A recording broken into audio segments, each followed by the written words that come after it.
नमस्कार, मैं राकेश परमार और आप देख रहे हैं महत्वपूर्ण मुद्दा।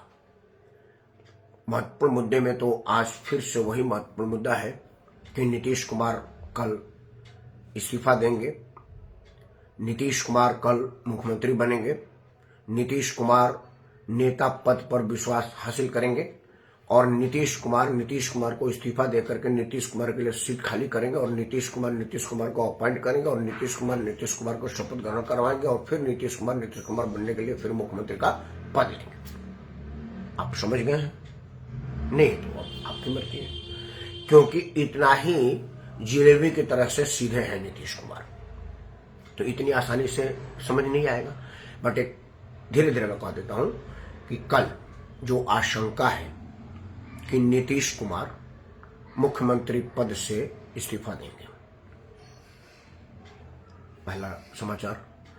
दूसरा, कल नीतीश कुमार मुख्यमंत्री पद की दावेदारी करेंगे। तीसरा समाचार, संभवतः कल ही नीतीश कुमार मुख्यमंत्री पद की शपथ लेंगे।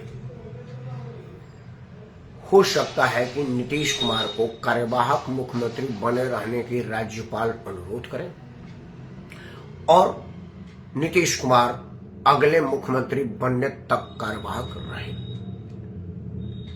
नीतीश कुमार अगला मुख्यमंत्री बनेंगे। मुख्यमंत्री नीतीश कुमार कार्यवाहक से अब पूर्णतः रिजाइन किए और नीतीश कुमार ने मुख्यमंत्री के रूप में शपथ लिया। अब समझ में आया? अब नहीं आया तो रहने दीजिए, क्या करिएगा। हमारा राजनीति ऐसा ही है जिसमें जलेबी की तरह से सीधे राजनीति होती है और सांप की तरह से उनका फन होता है, विष होती है और चाल भी वही होता है। हम क्या करें? खैर, आज चर्चा करते हैं। यह सब एपिसोड इसलिए हो रहा है कि नरेंद्र मोदी को 2024 में 400 प्लस के आंकड़े को छूना है या पार करना है, और ये तब होगा जब सारे छत्र नतमस्तक हो जाएंगे मोदी के सामने, और इसकी शुरुआत उन्होंने कर दिया है। अब धीरे धीरे सारे छत्र या तो सरेंडर कर रहे हैं या सरेंडर करने पर मजबूर हो रहे हैं। मजबूर इसलिए नहीं कि कोई ईडी सीबीआई या उनके पापों की फाइल खुल गई है, नहीं, इसलिए कि राम राज बैठे त्रिलोक का, हर्ष गए सब शोक।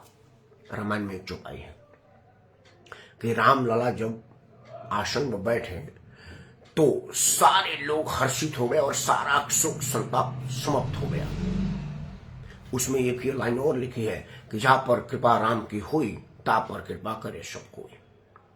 अब आज निसंदेह भगवान राम की कृपा तो उसी पर होगी जिसने राम मंदिर में प्राण प्रतिष्ठा डालने के लिए जजमनी का काम किया, जिसने भगवान राम के प्राण प्रतिष्ठा में सबसे पहले अगली पंक्ति में खड़ा था। जब भगवान राम के आंख से पट्टी हटी तो वो सबसे पहले शीशा में अपना खुद का प्रतिबिंब दिखे और उसके बाद जिस शख्स को दिखे वो आज के तारीख में देश दुनिया में सर्वाधिक लोकप्रिय जननायक है, जिसे हम सब नरेंद्र मोदी के नाम से जानते हैं। उसके बाद उनके अगले वारिश योगी आदित्यनाथ साथ थे और इन सब को मजबूती देने वाला संघ के प्रमुख युवा थे। मतलब 3 लोगों की बंबू पर ये पूरा भाजपा का तंबू खड़ा है। भारतीय राजनीति की तंबू तो मैं नहीं कह सकता, क्योंकि कई लोग हैं जो संघ के सोच से इत्तेफाक नहीं रखते और संघ को अपने लिए मुफीद नहीं मानते हैं, लेकिन भारतीय जनता पार्टी तो संघ के बगैर अधूरी है। इसलिए संघ संचालक महोदय वहां पर थे, देश दुनिया में सर्वाधिक लोकप्रिय जननायक वहां पर थे और जननायक के अगला जो वारिश है, अगले जो उनके उत्तराधिकारी हैं, वो वहां पर थे, योगी आदित्यनाथ। तो कृपा स्वाभाविक तौर से इन्हीं लोगों में बटेगी और जब इन लोगों में कृपा बटेगी तो बाकी लोग क्या मयूर घुमाने के लिए है कि ताली बजाने के लिए? राजनीति में उनके लिए भी अपना स्थान ढूंढना मुश्किल हो रहा है, नामुमकिन सा प्रतीत हो रहा है। जब से 22 जनवरी को मर्यादा पुरुषोत्तम भगवान राजा राम का प्राण प्रतिष्ठा हुआ है, वो अपने भव्य आलिशान मंदिर में विराजमान हुए हैं, तब से जमीन पर जो राम लहर व्याप्त हो गई है, उसका तोड़ उसका काट किसी के पास नहीं है। नीतीश कुमार उसका उदाहरण है। नीतीश कुमार का बिहार में मुख्यमंत्री बने रहना असमंजस दुरूह का काम हो गया था, क्योंकि लालू प्रसाद उनको एक सेकंड भी मुख्यमंत्री के सीट पर बैठने देना नहीं चाहते थे। उनका कहना था कि आप दिल्ली जाइए, कुछ मत करिए, फिर भी दिल्ली जाइए, मेरे बेटे के लिए यहाँ की राजगद्दी छोड़ दीजिए। नीतीश कुमार कह रहे थे कि भाई देखो, प्रधानमंत्री बनने के दूर दूर और बहुत दूर तक कहीं कोई गुंजाइश है नहीं, क्योंकि देश भर में राम का लहर है और राम का कृपा मोदी पर है, और जा पर कृपा राम को हुई ता पर कृपा करे सब कोई।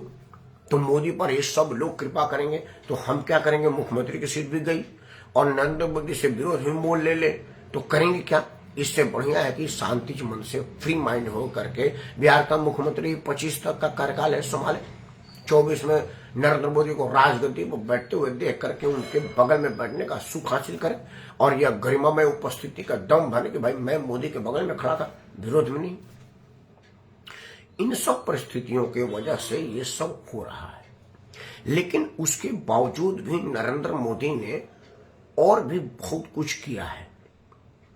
आप लोगों को ध्यान आना चाहिए, आपको ध्यान दिलाना चाहता हूं कि नरेंद्र मोदी को जब 11 दिन का एक संकल्प दिया गया था प्राण प्रतिष्ठा में शामिल होने के लिए, वो एक सनातनी क्रिया होता है, आप पर एक मान लीजिए कि शुद्धिकरण की क्रिया होती है, उस क्रिया के क्रियान्वयन के लिए नरेंद्र मोदी देश भर के धर्मस्थलों पर घूमे। सबसे ज्यादा विचरण उन्होंने दक्षिण भारत में किया, क्योंकि दक्षिण भारत में भाजपा की स्थिति उत्तर भारत के मुकाबले बहुत कमजोर है और कहीं कहीं तो जीरो है, सिफर है, कहीं नहीं है। इन परिस्थितियों को देखते हुए नरेंद्र मोदी का दक्षिण भारत में राम मंदिर के नाम पर यात्रा करना, वहां के पवित्र नदियों में स्नान करना, रामेश्वरम के उस पवित्र पावन स्थान पर जहां से भगवान राम का पवित्र पांव पड़ा था, वहां पर पुष्प बिछाना, यह सब दक्षिण में उनको माइलेज दिया, उनको कवरेज दिया और वो राजनीतिक रूप से उसको भुनाने का प्रयास करेंगे। उसके बाद भी अगर कहीं कोई गुंजाइश लग रही होगी, क्या पता ना, ये नदी में स्नान करने, मंदिर में घूमने और रामेश्वरम में फूल चढ़ाने से कुछ नहीं हुआ, तो आप एक चीज और छोटी बारीक चीजों को ध्यान में नहीं देंगे। अभी जो पद्म पुरस्कारों की घोषणा की गई, जिसका मतलब भारत रत्न तो खैर कर्पूरी ठाकुर को दे दिया गया, मैं इस पर वीडियो बना चुका हूं कि कर्पूरी ठाकुर की राजनीतिक योगदान की तुलना किसी से नहीं की जा सकती, लेकिन कर्पूरी ठाकुर को 24 चुनाव के इन वक्त पहले देने का मतलब है कि बिहार और उत्तर प्रदेश में जो पिछड़े जाति की राजनीति पर लोग हावी हुए हैं, बैठे हुए हैं, उनसे उन वोट बैंक को खिसका करके अपने पाले में लाना असली उद्देश्य है। क्योंकि हर जगह कहेंगे ना कि हमने दिया, हमने तो जो दिया वही तो लिया, जो देगा वो लेगा, मतलब जो भारत रत्न देगा वो हमारा वोट लेगा, ये स्वाभाविक है। इन सब वजहों को, इन सब चीजों को ध्यान में रखते हुए नरेंद्र मोदी ने जो उसके बाद दूसरा सबसे बड़ा सम्मानीय जो अलंकरण है पद्म पुरस्कार, आप पद्म पुरस्कारों की ध्यान से देखेंगे तो बहुत परसेंटेज ज्यादा, कुछ पुरस्कार तो 70, 68% दक्षिण भारत के लोगों को दिया गया है। 2-4 नाम बता दो, जैसे चिरंजीवी को मिला है, पूर्व उपराष्ट्रपति महोदय को मिला है और मशहूर कथक नृत्यांगना को मिला है। चिरंजीवी आंध्र प्रदेश तेलंगाना का एक बड़ा नाम है, देश भर में एक सेलिब्रिटी है, हिंदी फिल्मों में उसने काम किया है और दक्षिण भारतीय फिल्मों का तो खैर है ही बड़ा स्टार, चमकता सितारा है, और उसको पद्मश्री या पद्म पुरस्कार दे करके जो माइलेज, जो कवरेज दक्षिण भारत में प्राप्त हुई नरेंद्र मोदी को, वह दिखने वाली बात होगी और नरेंद्र मोदी इसी उम्मीद में यह सब कर रहे हैं। आज उन्होंने कर्नाटक के सरदार साहब को भी वापस ले लिया, वो भाजपा के ही थे, बीच में भटक गए थे, वो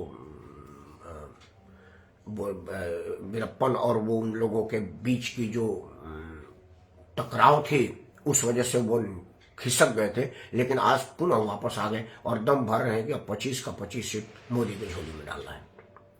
तो नरेंद्र मोदी अपने सारे मोहरे को चुस्त दुरुस्त कर रहे हैं, जो मोहरा कमजोर हो रहा है उसको बदल रहे हैं, जहां मोहरा रिप्लेस करना पड़ा रिप्लेस करें, जहां बाहर से आयात करने की जरूरत पड़े उसको आयात कर रहे हैं, जैसे बिहार में नीतीश को आयात करके वो उन सब जरूरतों को पूरा कर रहे हैं।